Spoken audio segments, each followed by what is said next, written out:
Punta ako dyan, mamimili ako. O sige, Doc Idol. Punta ka, ha? At yun na nga, pupunta ang aking isang follower na si Doc. Ayan, at mamimili siya. Dali-dali akong nagbukas ng isang tindahan. At mamimili daw siya kung ano daw yung gusto niya. So, bali dito, nag-aayos po ako kasi diba 2 araw tayong sarado. At itong mga paninda na to ay magulo.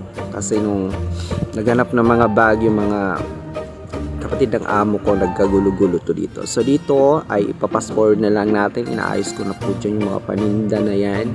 Yan naman po talaga ang araw-araw na gawain pag nagbubukas dito. Ayan, kape-kape na lang ako muna dyan. At wala pa akong kape dyan. Katatapos ko pa lang din dyan magbukas sa isang tindahan sa may plasticware. So dito, inaayos ko na naman yung mga uniform. So kailangan kasi pagpaganto na palagi pag araw-araw, papagpagan kasi yung mga itlog ng mga ipis kasi hindi na namin to liniligpit talaga na pagsara, tinatrapal na lang namin. So ayan, naayos ko na lang din yung mga ano natin, mga paninda natin, mga light panty, ayan, mga bag. And then after that, pagkatapos ko po dyan, ayan, may customer din ako na yung mga suki ko na rin to, ayan.